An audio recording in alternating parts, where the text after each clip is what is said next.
Imagina um país com mais de 1 bilhão de habitantes. Agora imagina outro com praticamente a mesma quantidade. Em teoria, encontrar 11 jogadores capazes de disputar uma Copa do Mundo deveria ser muito fácil. Mas existe um detalhe curioso.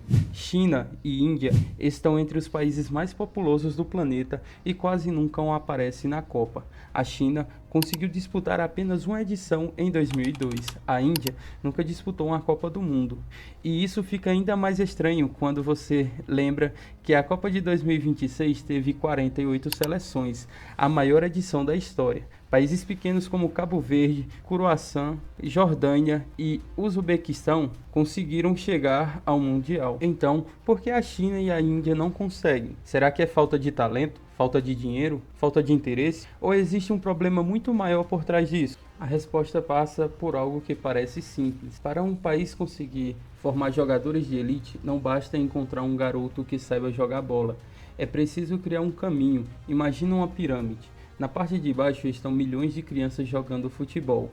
Depois vêm escolinhas, as categorias de base, os campeonatos, os clubes profissionais e finalmente a seleção nacional. Quanto maior e mais saudável for essa pirâmide, maior a chance de aparecer um craque. E o Brasil é o último exemplo disso. Você anda por uma cidade brasileira e encontra futebol praticamente em todos os lugares. Quadras públicas, campos de várzea, escola, clube, futsal, praça. Às vezes, basta aparecer uma bola que já tem 10 crianças querendo jogar. E isso é exatamente importante, porque antes de existir um Neymar, existiam milhares de crianças jogando bola. Antes de existir um jogador profissional, existem centenas de jogadores tentando chegar lá. E antes de uma seleção ter 11 craques, ela precisa ter milhares de jogadores para escolher. É como um funil. Você começa com milhões e vai eliminando até chegar os melhores. Vamos imaginar uma criança brasileira. Ela começa jogando na rua ou na escola, depois entra em uma escolinha, começa a treinar com frequência, participa de campeonatos. Se tiver talento, pode fazer uma peneira. Se passar, entra na categoria de base de um clube, sub-13, sub-15, sub-17, sub-20 e continua jogando competições cada vez mais difíceis. Alguns conseguem chegar ao profissional e entre esses profissionais, alguns são convocados para a seleção. É um caminho longo e mais importante, não depende de um único jogador, depende de uma estrutura inteira.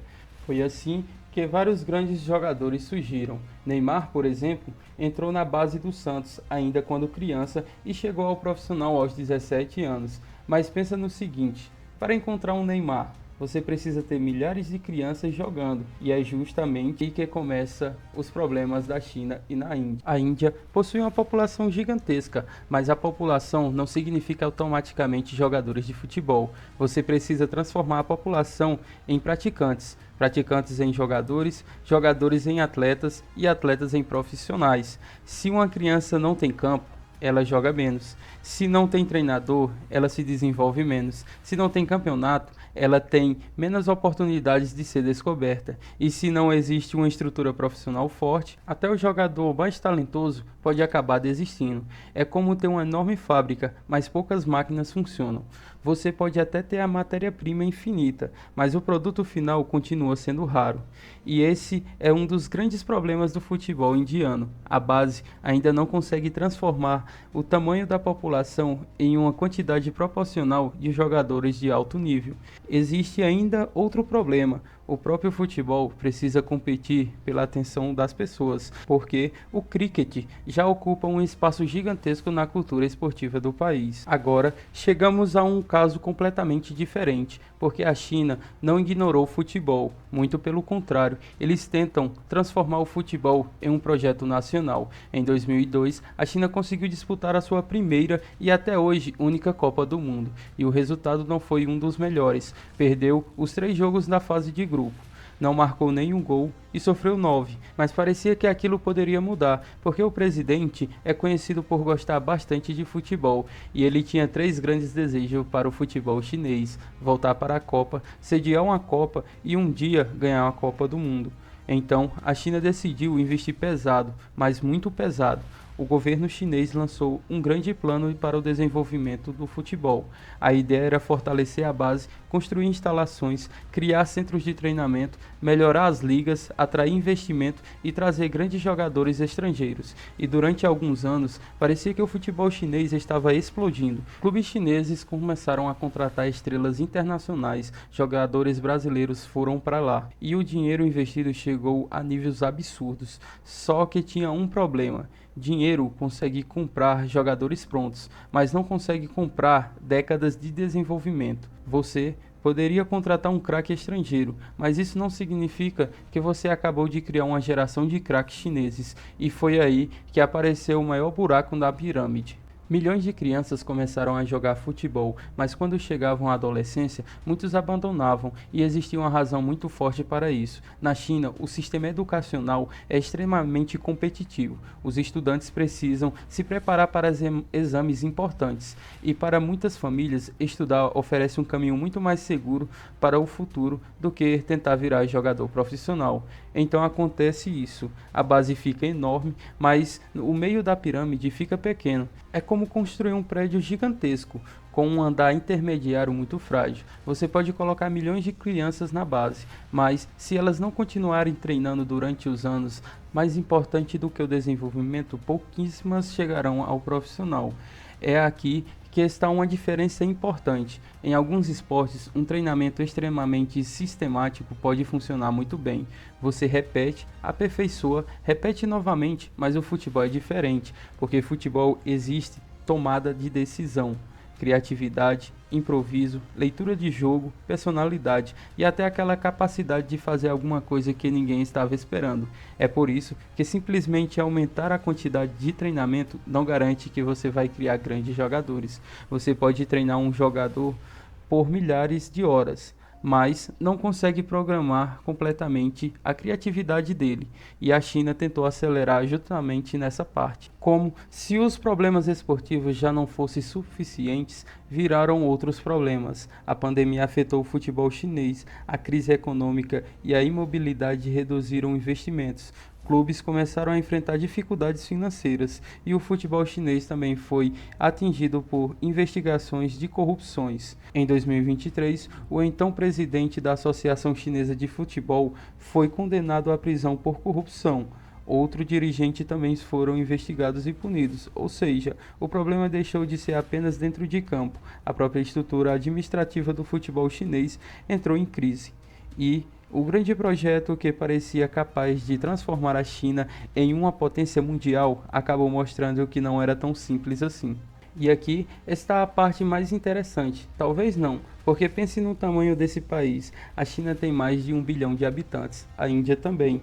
Mesmo que uma pequena porcentagem dessas pessoas jogue futebol, já estamos falando de milhões. Então o problema provavelmente não é: será que existe talento? O problema é: quantos desses talentos conseguem chegar até o topo? É uma diferença enorme. Você pode ter uma piscina gigantesca, mas se o caminho até ela estiver bloqueado, ninguém consegue entrar. Existe ainda uma possível solução: naturalização. A FIFA permite que jogadores que não nascem em determinado país possam defender uma seleção em determinadas circunstâncias, desde que cumpram os requisitos necessários. E vários países fazem isso. Cabo Verde, por exemplo, possui uma seleção com vários jogadores nascidos fora do país, mas a China e a Índia enfrentam outro problema. Suas regras de cidadania são mais restritivas em relação à dupla cidadania. Então não basta encontrar um jogador descendente de chinês ou indiano jogando na Europa.